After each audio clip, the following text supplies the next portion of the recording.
Searching for life under the sea, scientists have gone on journeys to distant places to find signs of life. They have traveled to deserts and to very cold places, such as Antarctica. They have even sent probes into outer space. There is another distant place on Earth where scientists have searched for life: the deep ocean. We know that life abounds near the surface of the ocean, but what about several kilometers down? Scientists estimate that we have not yet explored 95% of Earth's oceans.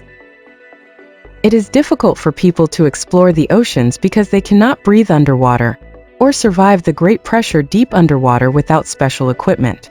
But in 1977, scientists decided to explore the Galapagos Rift, an area of the ocean floor off the western coast of South America. Here, two tectonic plates are slowly pulling away from each other.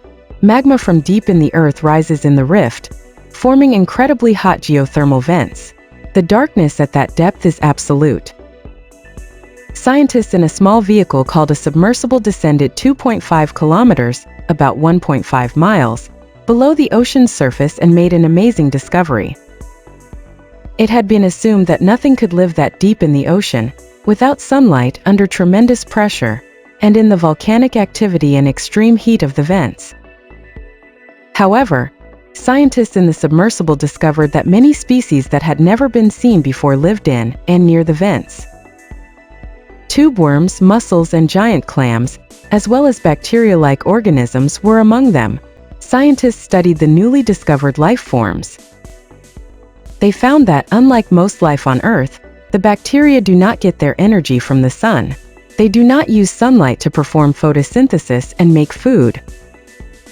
Instead, they use chemicals that rise from the hydrothermal vents to make food. More complex organisms such as the tube worms feed on the bacteria. These organisms don't need the sun to survive.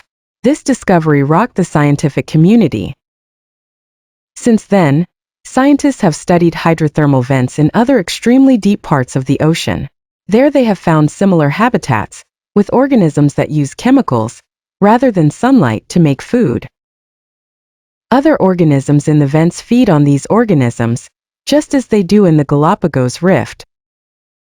The scientists' 1977 journey to the bottom of the ocean led to undreamed of discoveries.